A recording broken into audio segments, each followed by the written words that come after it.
Hello दोस्तों, जो organic chemistry में हम लोग पढ़ रहे थे फंक्शनल ग्रुप। अब हम लोग को फंक्शनल ग्रुप पढ़ना है, पार्ट नंबर 29 में पढ़ना है कार्बोक्सिलिक एसिड के बारे में। ये 10th में भी है और इंटर में तो है ही। तो पढ़ना है कार्बोक्सिलिक एसिड के बारे में।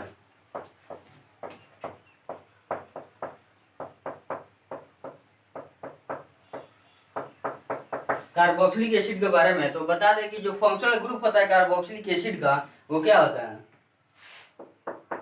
Functional group Fg functional group होता है बॉन्ड COOH।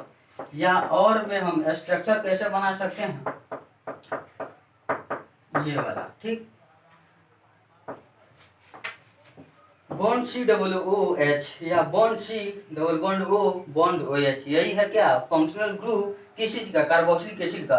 तो सबसे पहले बता दिए वाला पार्ट जिसमें दिखाई देगा वो वाला पार्ट कार्बोनिल ग्रुप कहा जाता है। कौन ग्रुप? Carbonyl group. तो इसी कार्बोनिल ग्रुप में OH को जोड़ा गया है। किस चीज को जोड़ा गया है? OH को जोड़कर कार्बोक्सिलिक एसिड का फंक्शनल ग्रुप क्या किया गया है, बनाया गया। तो यही है कार्बोक्सिलिक एसिड, ठीक है ना। अब देखिए इसका कॉमन नेम CN से होता है कॉमन नेम। कॉमन नेम कैसे बनेगा और आईपीएससी नेम? तो कॉमन नेम होता है डैश डैश डैश ईक एसिड जोड़ना है। कौन एसिड जोड़ना है? ईक एसिड जोड़ देना है खाली जगह में। अब ये खाली जगह पर क्या आएगा हम बता रहे हैं।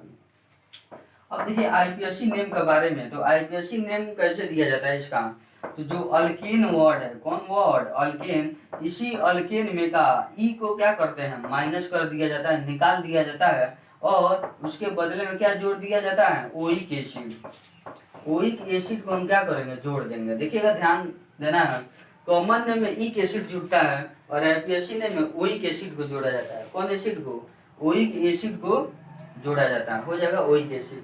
तो फाइनली क्या बन जाएगा, यहाँ पर बचा हुआ है अल्केन, तो लिख देंगे अल्केन।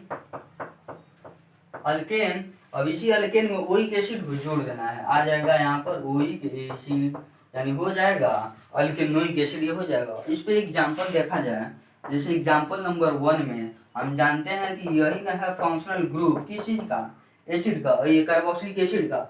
अब हम क्या करेंगे, इसमें H को जोड़ देते हैं। जब H को जोड़ देंगे तो इसका कॉमन नेम देखा जाए और आईपीएससी नेम देखा जाए, दोनों देखा जाए, ठीक है ना।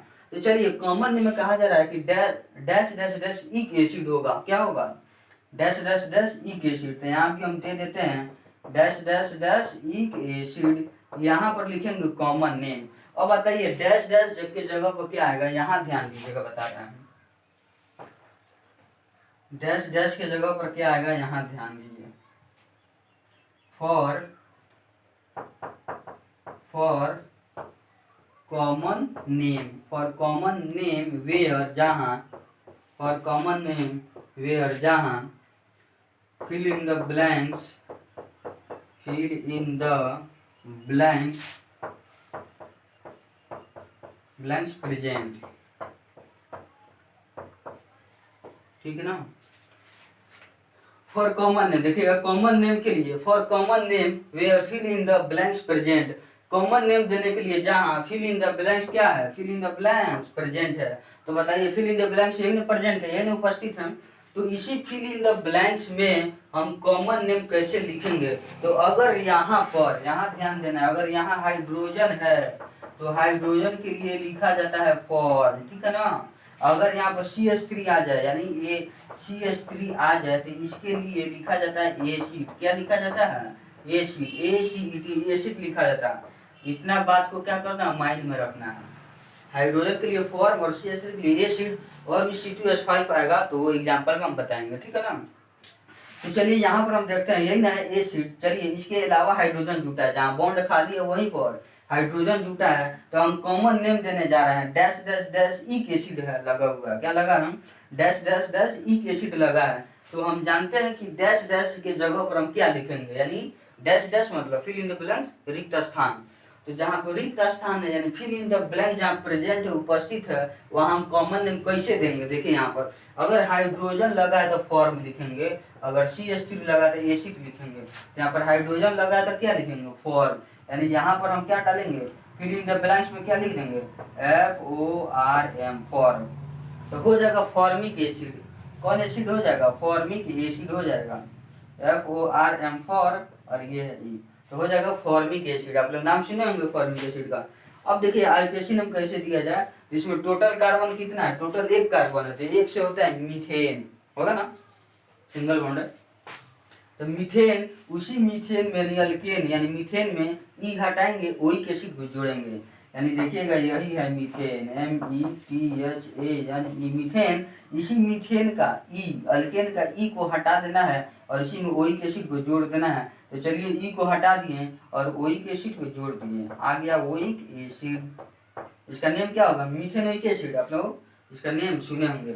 अब इसी तरह एग्जाम्पल नंबर 2 को देख लीजिएगा। तो यही है फंक्शनल ग्रुप एसिड का, कार्बोक्सिलिक एसिड का फंक्शनल ग्रुप ये होगा। और इसमें CH3 को जोड़ दे रहा है, यहाँ आ गया CH3। अब इसका कॉमन नेम भी पढ़ना है और IUPAC नेम दोनों पढ़ना है, ठीक है ना।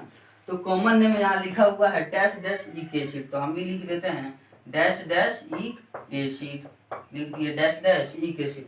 तो डैश डैश के जगह पर क्या आएगा, आइए देखते हैं। For common name, common name के लिए जहाँ fill in the blanks present उपस्थित है, अगर वहाँ CH3 जोड़ा जा रहा है तो एसिड लगाएंगे। तो यहीं पर ना CH3 जुटा है, जब CH3 जुटा है तो यहाँ पर क्या लगाएंगे, फिल इन द ब्लैंक्स के जगह पर एसिड लगा देंगे, यानी आ जाएगा ACET एसिड, और इक एसिड लगा हुआ है तो नेम हो जाएगा एसिटिक एसिड। देखिए यहाँ पर एसिटिक एसिड हो गया, और आप लोग नेम भी सुनेंगे एसिटिक एसिड का। अब देखिए IUPAC नेम दिया जाए कैसे, इसमें कुल कार्बन 2 है, तो 2 कार्बन से इथ और सिंगल बॉन्ड है तो इथेन, यानी इथेन यानी अल्केन, उसमें का ई हटाएंगे ओइक एसिड लगाएंगे, यानी यही ना है नेम इथेन, यही है इथेन। इसी इथेन में का ई हटाना है और ई हटाकर ओइक एसिड को जोड़ना है, आ जाएगा ओइक एसिड, ठीक है ना, हो गया इथेनोइक एसिड। यहाँ पर एक बात ध्यान रखना है कि कॉमन नेम में इक एसिड जोड़ना है और IUPAC नेम में ओइक एसिड जोड़ना है, इतना बात ध्यान में रखना है। अब एक और एग्जांपल आप लोगों को दिखाते हैं, एग्जांपल नंबर 3। चलिए यहाँ पर हम लिख देते हैं फंक्शनल ग्रुप एसिड का, ये हो गया एसिड का फंक्शनल ग्रुप। अब इसमें हम जोड़ेंगे C2H5, क्या जोड़ दिए, C2H5 जोड़ दिए। अब इसका कॉमन नेम और IUPAC नेम के बारे में देखा जाए, तो कॉमन नेम के बारे में बताया गया है कि dash dash dash ic acid को क्या करना है, जोड़ देना है, इक एसिड को जोड़ देना है। तो C2H5 के लिए कोई कॉमन नेम में नहीं आता है, इसलिए C2H5 यानी 2 कार्बन इसमें है और 1 कार्बन इसमें है, ये दोनों को क्या करेंगे, जोड़ देंगे। जब दोनों को जोड़ देंगे तो 2 1 3 कार्बन हो जाएगा। तो 3 कार्बन के लिए कॉमन में होता है प्रोपियन। अब ये डैश डैश को क्या कर रहे हैं, मिटा दिए, प्रोपियन जोड़ देना है, PROPION प्रोपियन, और इक एसिड लगा हुआ है, हो जाएगा प्रोपियोनोइक एसिड हो जाएगा। कौन एसिड, प्रोपियोनोइक एसिड हो जाएगा। अब देखते हैं इसका IUPAC नेम के बारे में। तो 2 1 3 कार्बन है, 3 कार्बन से प्रोपेन, और इस प्रोपेन में का ई हटाना है, ई हटाकर ओइक एसिड को जोड़ देना है, यानी हो जाएगा प्रोपेनोइक एसिड, यानी PROPAN, ये हो गया प्रोपेन। इस प्रोपेन में का ई हटाना है और ई हटाकर देखिए यहाँ पर क्या जोड़े हैं, ओइक एसिड जोड़े हैं, तो यहाँ पर आ जाएगा ओइक एसिड, यानी नेम हो गया प्रोपेनोइक एसिड। कौन एसिड, प्रोपेनोइक एसिड हो गया। अब एग्जांपल इसी तरह देखा जाए 4, जैसे फंक्शनल ग्रुप आ गया ये वाला, यही ना है एसिड का फंक्शनल ग्रुप, कार्बोक्सिलिक एसिड का फंक्शनल ग्रुप आ गया। अब इसमें हम जोड़ देते हैं C3H7, जोड़ दिए। अब इसका कॉमन नेम और IUPAC नेम दोनों देखा जाए, तो कॉमन नेम के बारे में बता देंगे। C3H7 के लिए कॉमन में नहीं आता है, तो 3 कार्बन यहाँ है और एक यहाँ पर 4 कार्बन, 3 और 1 4 कार्बन, तो 4 कार्बन के लिए कॉमन में फिल इन द ब्लैंक्स के लिए जो खाली जगह है, तो 4 कार्बन के लिए ब्यूटायर बोला जाता है। क्या बोला जाएगा, BUTYR, ब्यूटायर, क्या बोलेंगे, ब्यूटायर बोलेंगे। 3 और 1 4 कार्बन के लिए ब्यूटायर बोल लेंगे कॉमन में, ध्यान रहे कॉमन नेम में 3 और 1 4 कार्बन के लिए कॉमन में ब्यूटायर बोलेंगे। और इक एसिड को क्या करना है, लगा देना है, जोड़ देना है, आ जाएगा इक एसिड, यानी इसका नेम क्या हो जाएगा, ब्यूटारिक एसिड। अब IUPAC नेम देखा जाए तो 3 और 1 4 कार्बन, तो 4 से ब्यूट होता है और N लगा देंगे, सिंगल बॉन्ड है तो हो जाएगा ब्यूटेन। और ब्यूटेन में क्या करेंगे, ब्यूटेन में ई हटाएंगे और ई हटाने के बाद ओइक एसिड को जोड़ देंगे, यानी ये ई को मिटाएंगे और इसी में ओइक एसिड लगा देंगे, ओइक एसिड लगा दिए, हो गया ब्यूटेनोइक एसिड। ठीक है ना। अब आइए एक और एग्जांपल देख लिया जाए। एग्जांपल नंबर 5 में यही है फंक्शनल ग्रुप कार्बोक्सिलिक एसिड का, और इसी में अब इसका आगे वाला जोड़ते हैं C4H9 जोड़ दिए। अब इसका कॉमन नेम देखा जाए और आईपीएसी नेम देखा जाए। चलिए तो इसका देखना है। तो कॉमन नेम में खाली जगह के लिए C4H9 के लिए कुछ नहीं आता है, तो 4 कार्बन यहाँ है और एक यहाँ 5 कार्बन। तो 5 कार्बन के लिए अब यहाँ पर लिखना है, तो क्या लिखेंगे, तो 5 कार्बन के लिए होता है VALER, वेलर, ध्यान में रखना है। 4 कार्बन यहाँ है, 4 कार्बन यहाँ है और एक कार्बन यहाँ, 5 कार्बन। तो 5 कार्बन के लिए कॉमन में होता है वेलर, VALER, वेलर। और हमको क्या करना है, इक एसिड लगा देना है, ICE, और एसिड को जोड़ देना है। तो लिख देंगे यहाँ पर ICE और ये हो गया एसिड, यानी इसका नेम हो जाएगा वैलेरिक एसिड। अब आईपीएसी नेम देखिए, तो 4 कार्बन यहाँ और एक 5 कार्बन। तो 5 कार्बन के लिए क्या होता है, पेंट, और एन लगा देंगे पेंटेन। और उस पेंटेन में क्या करना है, ई को हटाना है और वही एसिड को जोड़ना है। यहाँ है PENTAN, पेंटेन।